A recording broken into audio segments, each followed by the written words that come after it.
Good morning बच्चों, मैं BL Agarwal आज आपको इस लेक्चर में ISC क्लास 12 अकाउंटेंसी एग्ज़ाम में जो ऑब्जेक्टिव क्वेश्चन पूछा जाता है, जो ऑब्जेक्टिव क्वेश्चन किया जाता है, उसका आंसर समझाने का कोशिश करूँगा। उम्मीद करूँगा आप लोग को ज़रूर समझ में आएगा। ठीक है, ये रख दिया आपके सामने ISC अकाउंट्स पेपर 2012 में आया हुआ question with answer. First question अब देखो, state any two usages of security premium reserve as stated in the companies act 2013। Security premium reserve का कंपनी एक्ट में सेक्शन है 52 सबसेक्शन 2।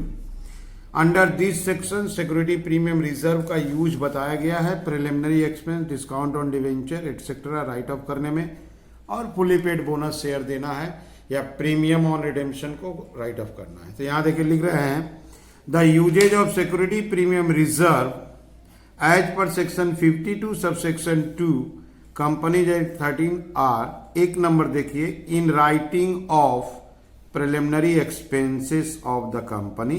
कंपनी का जो प्रिलिमिनरी एक्सपेंस है, फॉर्मेशन एक्सपेंस है, उसको राइट ऑफ करना है, या आप बोल सकते हो discount on debenture premium on redemption को राइट ऑफ करना है। दूसरा बोला गया for using fully paid bonus share. Existing share holder को company free of cost share issue करता है, उसको बोलते हैं बोनस शेयर। तो यहां पर सिक्योरिटी प्रीमियम रिजर्व से fully paid bonus share to the shareholders of the company. तो सिक्योरिटी प्रीमियम का दो यूज हुआ, एक राइटिंग ऑफ प्रिलिमिनरी एक्सपेंस और दूसरा issue of bonus share. Clear है? अब चलते हैं नेक्स्ट क्वेश्चन की तरफ। Give two difference between sacrificing ratio और gaining ratio. Sacrificing ratio chapter admission of partner में यूज होता है जब नया पार्टनर गुडविल के लिए प्रीमियम लाता है तो ओल्ड पार्टनर उसको सेक्रीफाइसिंग रेशियो में डिस्ट्रीब्यूट कर लेते हैं। Gaining ratio retirement of partner में यूज होता है। रिटायरिंग पार्टनर को शेयर ऑफ गुडविल का पैसा देना पड़ता है तो remaining partner in gaining ratio compensate करता है। ओके, ये देखिए sacrificing ratio, it is the ratio in which old partner surrenders A part of their share in favour of new partner. New partner के फेवर में old partner जिस ratio में surrender करता है उसको सेक्रीफाइसिंग रेशियो बोलते हैं। गेनिंग में देखिए, it is the ratio in which remaining partner acquires the share of retiring partner. जो पार्टनर रिटायर हो गया उसका जो शेयर है रिमेनिंग पार्टनर एक्वायर कर लेगा, जिस रेशियो में एक्वायर करेगा उसको गेनिंग रेशियो बोलेंगे। New partner share of goodwill is divided in old partners in sacrificing ratio. नया पार्टनर गुडविल के नाम से जो पैसा लाएगा वो ओल्ड पार्टनर में सेक्रीफाइसिंग रेशियो में डिवाइड कर दिया जाता है। A retiring partner's goodwill is divided between the remaining partners in their gaining ratio। ठीक है, तो रिटायरमेंट में गेनिंग रेशियो और एडमिशन में सेक्रीफाइसिंग रेशियो, ये हो गया इसका आंसर। ओके, चलिए चलते हैं नेक्स्ट क्वेश्चन की तरफ। State two instances when a partners fixed capital में change. Under fundamental of partnership जब profit and loss appropriation account बना लेते हैं तो उसके बाद पार्टनर्स कैपिटल अकाउंट बनाते हैं। पार्टनर्स कैपिटल अकाउंट बनाने का दो मेथड है, fixed capital method, fluctuating capital method. Under fluctuating capital method all items like interest on capital, salary, commission, share of profit, drawing, interest on drawing सारा capital account में ही record होता है। But fixed method में, तो यहाँ fixed का ही पूछा है, फिक्स्ड मेथड में कैपिटल में जो एंट्री आता है उसमें से दो एंट्री पूछा गया। कौन सा एंट्री आता है? तो कैपिटल अकाउंट में सबसे पहले उनका कैपिटल, जो फर्दर कैपिटल इंट्रोड्यूस्ड करेगा, जो बिजनेस में पार्टनर्स लोग एडिशनल या फर्दर कैपिटल लाएगा वो आएगा। और अगर कैपिटल से पैसा ड्राइंग करता है, ड्राइंग आउट ऑफ कैपिटल, तो वो कैपिटल में आएगा क्योंकि यहाँ कैपिटल फिक्स्ड है। यहाँ देखिए, the fixed capital of partners में change in the following situation. एक नंबर फ्रेश या additional capital has been introduced, और दो number when drawing made by partners out of capital. तो जब कैपिटल फिक्स होगा तो ये ही दो एंट्री कैपिटल अकाउंट में रिकॉर्ड किया जा सकता है। ओके, चलिए चलते हैं नेक्स्ट क्वेश्चन की तरफ। ये रहा next question, assuming that the debt equity ratio of a company is 2:1, state whether the ratio would increase, decrease और not change in the following cases. Case number 1 है इशू ऑफ शेयर। तो debt equity ratio में let डेप्ट बराबर 2 लाख और share holders fund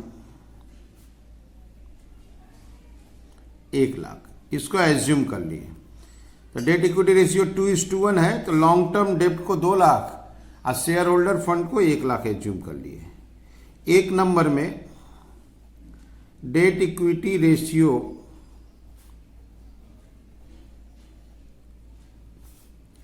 यहां पर debt equity ratio का फॉर्मूला देते हैं, डेप्ट by share holder fund. Clear? तो डेट इक्विटी रेशियो में डेप्ट में नो चेंज, 2 लाख का 2 लाख रह गया। और इशू ऑफ शेयर में एज्यूम कर लेते हैं 50,000, तो यहां पे नीचे 1,50,000 हो जाएगा। तो 1.33, ठीक है। तो इसका मतलब क्या है, 2:1 से कम हो गया, तो इसको डिक्रीज पड़ेगा। तो issue of share, share issue करने से शेयर कैपिटल इंक्रीज करेगा। शेयर कैपिटल इंक्रीज माने शेयर होल्डर फंड बढ़ जाएगा, इंक्रीज हो जाएगा। तो ये डाटा फिलअप कर दिए, 2 लाख का डेप्ट को 2 लाख रखे, शेयर होल्डर फंड को बढ़ा दिए 50,000, एज्यूम कर लिए थे, तो रेशियो आया 1.33, that is decrease. Okay. Repayment of long term loan, date equity ratio. अब यहां भी एज्यूम कर लेते हैं 50,000 ही एज्यूम करते हैं। आप एज्यूम कर लो लोन का पेमेंट हो गया, तो 2 लाख के जगह पे 1.5 लाख हो जाएगा। 2 लाख के जगह पे 1.5 लाख हो गया। शेयर होल्डर फंड में नो चेंज, 1 लाख रह गया, 1.5:1, तो ये भी डिक्रीज हो गया। तो दोनों का दोनों answer decrease in date equity ratio आया। तो इसमें सबसे इंपॉर्टेंट होता है पहले उसका फॉर्मूला को दे देना, फॉर्मूला देने के बाद एक डाटा एज्यूम कर लीजिए, फिलअप कीजिए, रेशियो देख के समझ में आ जाएगा इंक्रीज या डिक्रीज। दैट इज यहाँ शेयर इशू किया तो शेयर होल्डर्स फंड बढ़ गया तो रेशियो डिक्रीज हो गया, यहाँ लोन रीपेड किया डेप्ट कम हो गया तो रेशियो डिक्रीज हो गया। ओके, समझ में आ रहा है? चलिए अगला क्वेश्चन की तरफ चलते हैं। ट्रेड इन्वेस्टमेंट के बारे में पूछा गया। What is trade investment? First of all balance sheet under non current assets एक हेडिंग होता है, सब हेडिंग नॉन करेंट इन्वेस्टमेंट। और करेंट एसेट में एक होता है करेंट इन्वेस्टमेंट। तो trade investment non current assets होता है। देखिए यहाँ पे trade investment is an investment by A company in share और डिवेंचर ऑफ अनदर कंपनी। जब एक कंपनी किसी अदर कंपनी का शेयर या डिवेंचर में पैसा इन्वेस्ट करता है तो उसको ट्रेड इन्वेस्टमेंट बोलते हैं। नॉट बीइंग इट्स सब्सिडियरी, लेकिन अपने सब्सिडियरी कंपनी में इन्वेस्ट नहीं करना होगा, तो कोई अदर कंपनी में इन्वेस्ट करता है, शेयर डिवेंचर अदर कंपनी का परचेज करता है, तो उसको ट्रेड इन्वेस्टमेंट के नाम से जानते हैं। क्यों परचेज करेगा? For the purpose of promoting the trade और business of the first company. इसका इन्वेस्टमेंट करने का पर्पस हुआ promotion of the business. It is shown under the head non current assets, बोले थे आपको, sub head non current investment in the balance sheet. Balance sheet में ये non current asset की हेडिंग के अंडर में नॉन करेंट इन्वेस्टमेंट के नाम से दिखाया जाता है। ओके, चलिए चलते हैं लास्ट क्वेश्चन की तरफ। ये देखिए question, the firm with XYZ partner earned a profit of 3 lakh. XYZ 3 partner है, 3 लाख रुपया हुआ है during the year 31 March 11। 20% of this profit transferring to general reserve. इसका 20% दैट इज 60,000 को जनरल लीजर में ट्रांसफर करना है।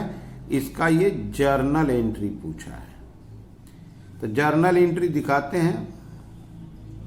Profit and loss appropriation account debit to general reserve account. 20% मतलब 60,000। जब हम लोग प्रॉफिट एंड लॉस एप्रोप्रिएशन बनाते हैं और ट्रांसफर टू जनरल लीजर बोलता है तो टू जनरल लीजर लिखे, तो एंट्री हो गया profit and loss appropriation to general ledger being profit transfer to general reserve. ठीक है, तो ऐसे करके ये हो गया आपका आईएससी 2012 का क्वेश्चन विथ आंसर। उम्मीद करते आप लोग को समझ आया होगा। Okay, thank you, bye.